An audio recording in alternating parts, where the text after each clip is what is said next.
Catfish Farming Part 1. Budidaya ikan lele bagian yang pertama.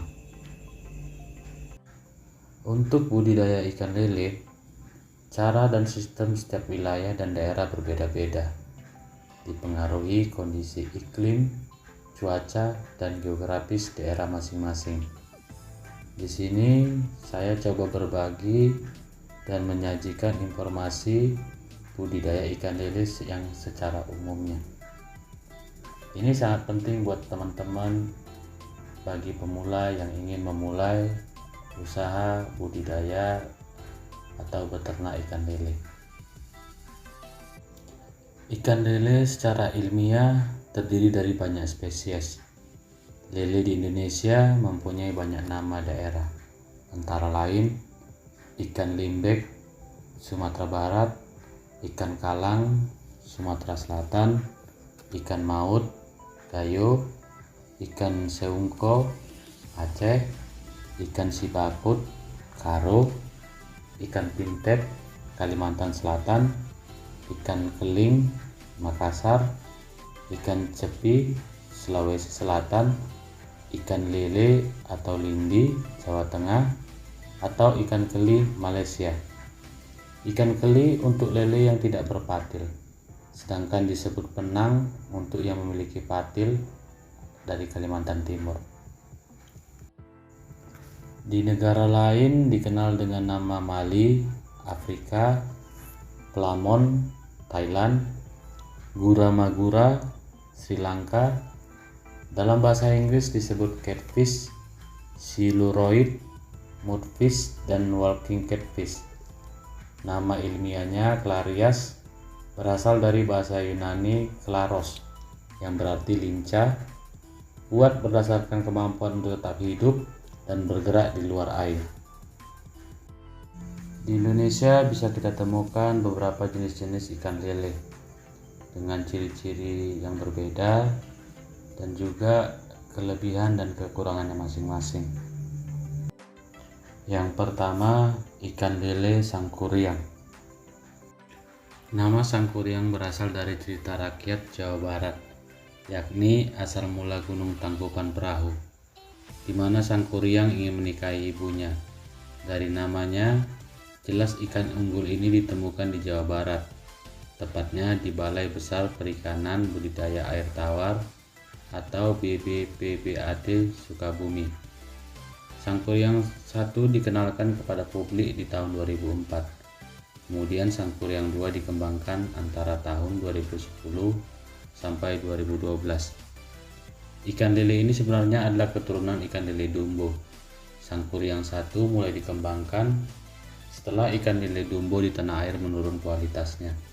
Ikannya makin kecil. Lele jantan dumbo generasi ke-6 F6 dikawinkan dengan betina dumbo generasi kedua atau F2, lahirlah sangkuriang generasi pertama.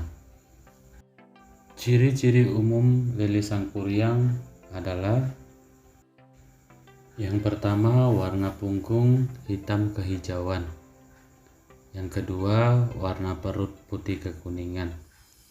Yang ketiga, panjang standar 23 sampai 34 cm. Yang keempat, bibit 40 hari biasanya mempunyai panjang sekitar 5 sampai 8 cm. Untuk deskripsi varietas ikan lele sangkuriang secara lengkap, kita dapat melihatnya di Kepmen Kelautan dan Perikanan nomor .26-men-2004. Yang kedua, ikan lele mutiara. Ikan lele mutiara dikenalkan ke publik pada tahun 2015. Dikembangkan oleh Balai Riset dan Pemulihan Ikan atau BPPI Sukamadi, Subang, Jawa Barat. Nama lele mutiara merupakan singkatan dari mutu tinggi tiada tara.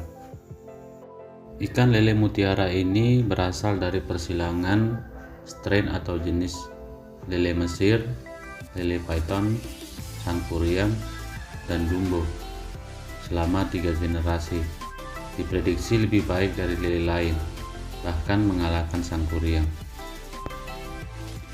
Ciri-ciri umum dan kelebihan lele mutiara. Yang pertama, warna abu-abu gelap. Yang kedua, 10-40% lebih cepat tumbuh daripada benih lain. Yang ketiga, pemeliharaan benih lebih singkat. Untuk ukuran tebar 100 per meter persegi, butuh waktu 40-50 hari untuk menghasilkan benih 5-7 cm atau 7-9 cm. Sementara untuk tebar padat 200 per meter persegi perlu waktu 60-80 hari. Yang keempat, lebih tahan penyakit. Yang kelima, hemat pakan. Feed conversion ratio atau PCR hanya 0,6-0,8 saat pendederan dan 0,8-1 saat pembesaran. Yang keenam, ciri lengkap lele mutiara bisa dilihat di Kepmen Kelautan dan Perikanan nomor 77 _Kepmen _KP _2015. Yang ketiga, ikan lele dumbo. Ikan ini masuk di Indonesia tahun 1985, puluhan tahun yang lalu, dan sampai sekarang masih cukup populer di Indonesia. Awalnya ikan ini disebut sebagai keturunan lele Taiwan atau persilangan lele Taiwan dan Mesir. Penelitian terakhir yang dipublikasikan oleh Pusat Riset Perikanan KKP mengindikasikan bahwa lele dumbo merupakan jenis spesies lele Afrika. Ciri-ciri umum dan kelebihan lele dumbo. Yang pertama, badannya lebih besar daripada lele lokal. Yang kedua, pertumbuhan lebih cepat.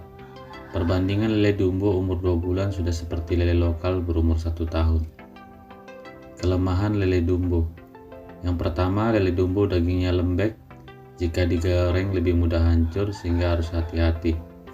Yang kedua, rasanya tidak segurih lele lokal. Awal tahun 2000-an, pesona lele dumbo mulai meredup setelah merajai pasar lele selama puluhan tahun. Ini karena kualitas lele dumbo yang dibibitkan semakin memudar. Akhirnya tahun 2004 mulai dikenalkan generasi baru lele dumbo, yakni lele sangkuriang. Yang keempat, ikan lele Mandalika. Ikan lele Mandalika berasal dari Nusa Tenggara Barat, dikembangkan oleh instalasi Balai Benih Ikan Batu Kumbung di bawah naungan Balai Pengembangan Budidaya Ikan Air Tawar Provinsi Nusa Tenggara Barat.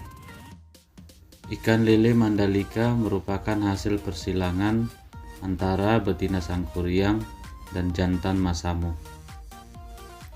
Kelebihan lele Mandalika adalah yang pertama, survival rate-nya lebih dari 90%.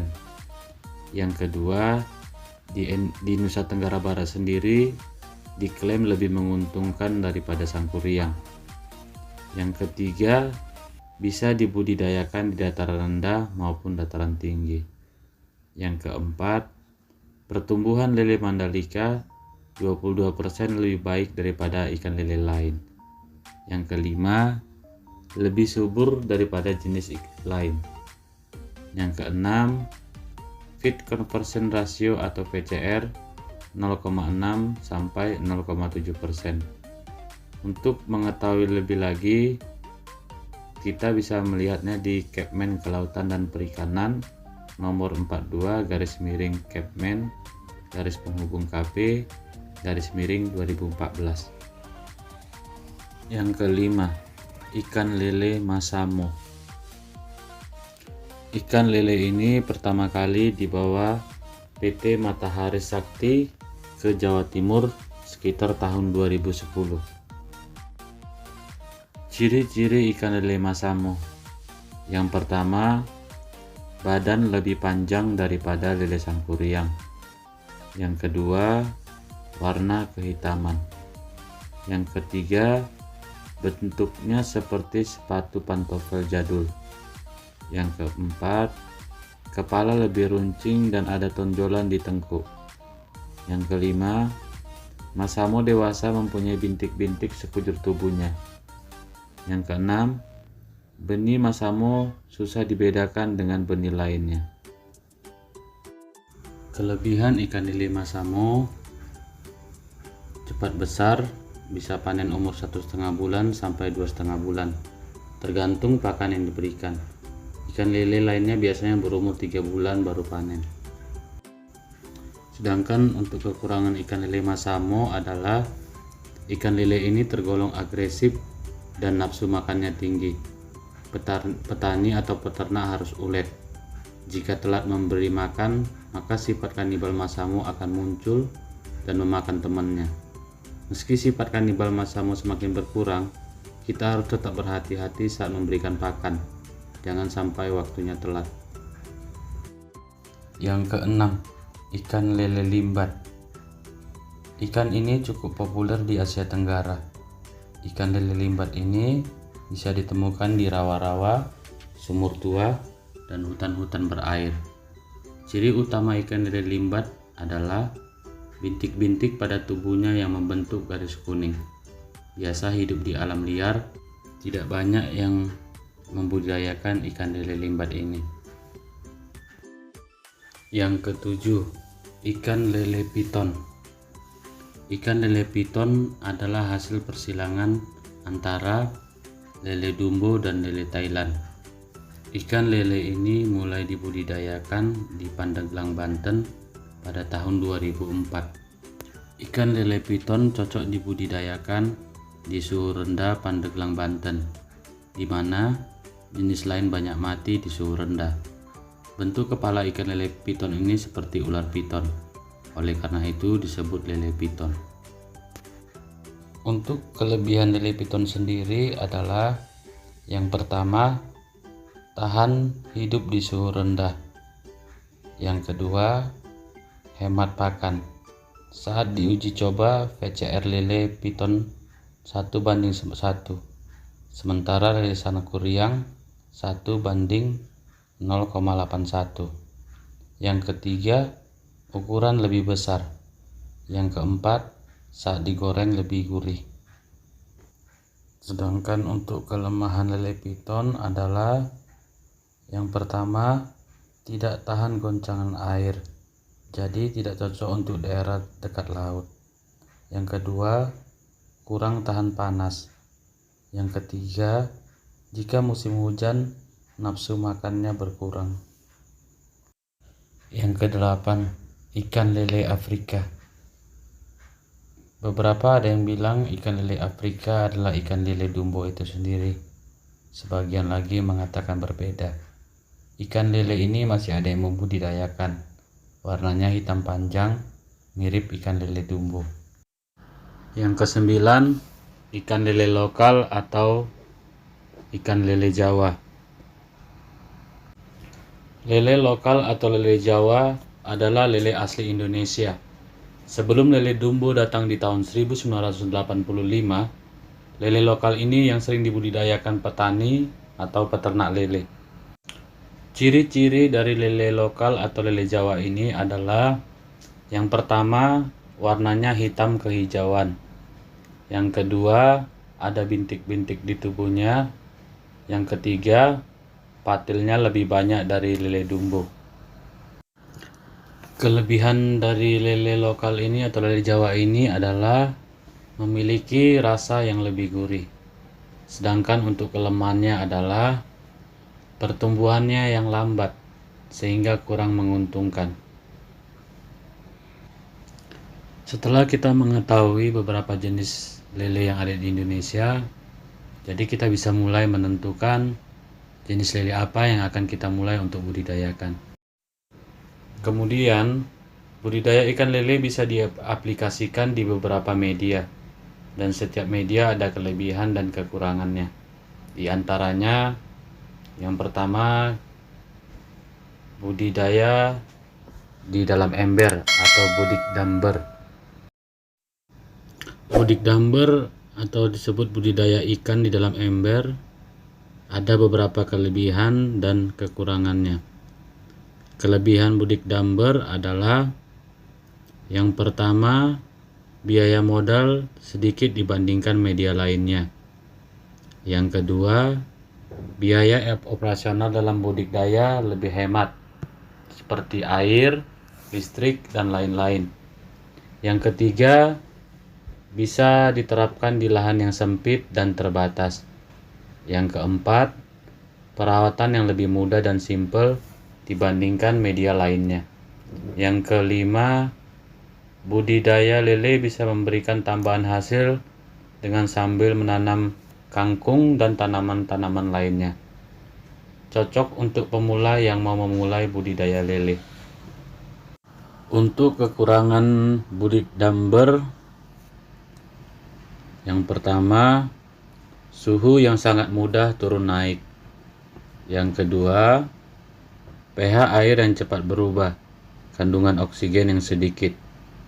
Yang ketiga, hasil panen yang sedikit dikarenakan dalam satu ember 80 atau 100 liter hanya bisa menebar benih 60-100 ekor.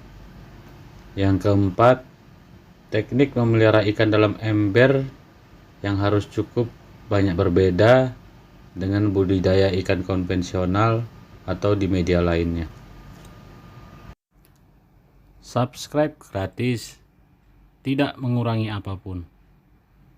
Semoga video bermanfaat. Berbagi itu indah, berbagi itu mantap. Yang kedua, budidaya kolam terpal. Adapun kelebihan dari budidaya menggunakan kolam terpal diantaranya, yang pertama, menekan serangan hama dan penyakit dibandingkan kolam semen ataupun kolam tanah. Yang kedua, persentase hidup ikan biasanya lebih tinggi. Yang ketiga, pengerjaan dan pengelolaan lebih mudah. Yang keempat, sebar benih ikan lebih tinggi. Yang kelima, mudah dalam proses memanen dibandingkan kolam tanah. Yang keenam, berguna untuk daerah kurang air. Dan yang ketujuh, ikan yang dihasilkan tidak berbau lumpur. Sedangkan untuk kekurangan kolam terpal, yang pertama, rawan terjadi kebocoran. Yang kedua, mudah lapuk, awet di usia 2-5 tahun. Itu pun tergantung jenis dan ketebalan dari terpal. Jika kita bandingkan kolam dengan kolam tanah dan kolam semen yang dapat bertahan hingga puluhan tahun. Yang ketiga, minim ion dan mineral tanah. Yang keempat, air kolam lebih cepat bau. Yang kelima, perlu perlakuan khusus pada saat pertama kali baru dibeli. Harus dicuci dahulu sampai bersih agar zat-zat kimia pada terpal tidak menempel lagi dan bisa dihilangkan. Yang ketiga, budidaya kolam semen atau beton. Untuk kelebihan dari budidaya menggunakan kolam semen atau beton ini adalah diantaranya, yang pertama, sistem sirkulasi pengairan kolam bisa dibuat semaksimal mungkin, baik untuk proses pengeringan ataupun perawatan. Yang kedua, daya tahannya lebih lama, tidak mudah rusak dan tidak gampang terkikis atau mengalami kebocoran. Yang ketiga, perawatan lebih mudah dan biaya yang diperlukan pun lebih murah.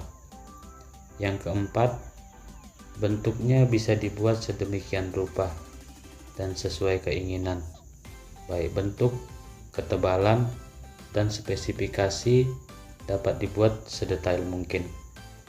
Yang kelima, ketinggian kolam bisa dibangun di atas ketinggian rata-rata permukaan tanah. Yang keenam, proses pengeringan lebih cepat, berkisar antara 1 sampai 2 hari. Yang ketujuh, mudah mengontrol hama yang akan masuk ke dalam kolam, yaitu dengan cara menutup bagian atas kolam dengan jaring kawat agar hama seperti musang tidak dapat masuk. Yang kedelapan, ikan tidak berbau lumpur, sama halnya dengan menggunakan budidaya di kolam terpal. Sedangkan kekurangan dari budidaya kolam semen atau beton ini diantaranya adalah yang pertama, biaya modal awal pembuatan kolam cukup besar dan mengeluarkan biaya yang mahal. Yang kedua, kondisi kolam yang tidak alami mengharuskan kontrol pH dan suhu air harus dilakukan secara rutin. Yang ketiga, dibutuhkan adaptasi yang tinggi oleh ikan agar dapat bertahan hidup di dalam kolam. Yang keempat, pertumbuhan pakan alami ikan seperti plankton dan hewan renik tidak bisa maksimal. Yang kelima, kolam semen tidak bisa langsung dipakai. Perlu perlakuan khusus untuk menghilangkan bau semen dan kandungan kimia pada kolam. Yang keenam, lumut biasanya gampang tumbuh pada permukaan kolam. Ini bisa jadi sumber penyakit, jadi harus lebih rajin untuk proses pembersihannya. Yang ketujuh, pertumbuhan ikan yang dibudidayakan lebih lambat karena potensi tingkat stresnya biasanya lebih tinggi. Yang keempat, budidaya kolam tanah. Untuk budidaya kolam tanah, kelebihannya diantaranya yang pertama, biaya paling murah dibandingkan media lainnya. Yang kedua, suhu kolam relatif lebih stabil dan kolam tanah mendekati habitat asli ikan lele di alam liar, sehingga lele tidak mudah stres.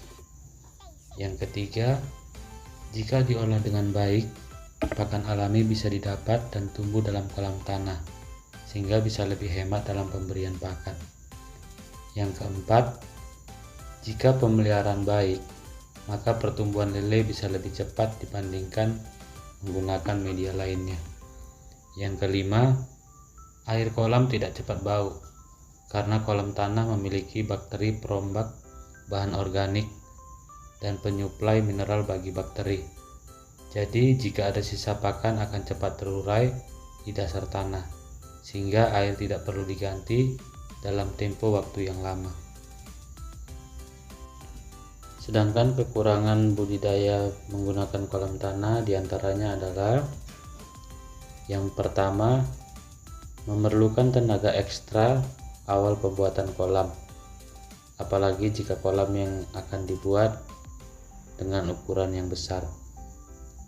Yang kedua, memerlukan waktu lebih lama sebelum benih ditebar, proses sterilisasi dan pemadatan tanah sehingga air tidak rembes. Yang ketiga, rentan dari hama atau pemangsa. Jadi, baiknya sekeliling kolam tanah dipagar agar terhindar dari hama atau pemangsa. Yang keempat, pada proses panen akan lebih repot dan menggunakan tenaga ekstra. Yang kelima, rawan kontaminasi apabila sekitar kolam tanah dan airnya mengandung zat-zat yang berbahaya. Yang keenam, rawan saat kondisi hujan deras dan banjir. Dan yang ketujuh, ikan yang dihasilkan saat panen biasanya agak berbau lumpur.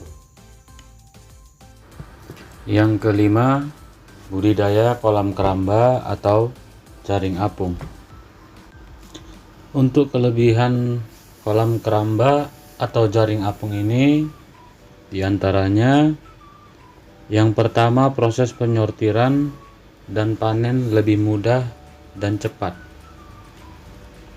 Yang kedua, saat tebar benih akan lebih terjaga dari hama atau pemangsa dibandingkan kolam tanah. Yang ketiga, sebagai antisipasi banjir dibandingkan kolam tanah. Yang keempat, beberapa kelebihan hampir sama dengan kolam tanah seperti air dan pakan alami. Sedangkan untuk kekurangannya, yang pertama, memerlukan tambahan biaya untuk jaring keramba dibandingkan dengan kolam tanah. Yang kedua, perlu pemeriksaan rutin terhadap jaring akan kemungkinan bolong atau sobek. Yang ketiga, usia pemakaian relatif singkat. Yang keempat, proses pemisahan atau karantina ikan lele yang mengalami masalah atau penyakit yang diakibatkan kondisi air akan susah, karena air di masing-masing keramba merupakan air yang sama. Selain media yang beragam pilihan, dalam budidaya lele juga ada beragam sistem budidaya yang bisa digunakan dan juga bisa diterapkan. Di antaranya konvensional, bioflok, ras, booster, RWS, GWS, CWS, dan lain-lain. Setiap sistem ada kelebihan dan kekurangannya. Tergantung teman-teman mau yang sistem apa. Sebelum memulai budidaya lele, sebaiknya kita pelajari sistem yang akan digunakan dan diterapkan dalam kita berbudidaya lele, baik dari segi biaya, efisiensi, geografis, kelebihan dan kekurangannya. Saya sendiri memakai sistem konvensional karena lebih hemat, efisien, dan gak ribet. Terima kasih buat teman-teman yang sudah menonton video ini. Di video saya selanjutnya nanti saya akan berbagi informasi lagi mengenai beberapa segmen dalam budidaya ikan lele dan juga beberapa poin penting dalam budidaya ikan lele seperti pengelolaan air, pengelolaan bibit, dan juga pengelolaan pakan. Tetap dukung channel ini dengan mengklik tombol subscribe, like, komen, dan share-nya. Semoga video ini bermanfaat dan bisa jadi referensi buat teman-teman yang akan memulai budidaya ikan lele. Terima kasih.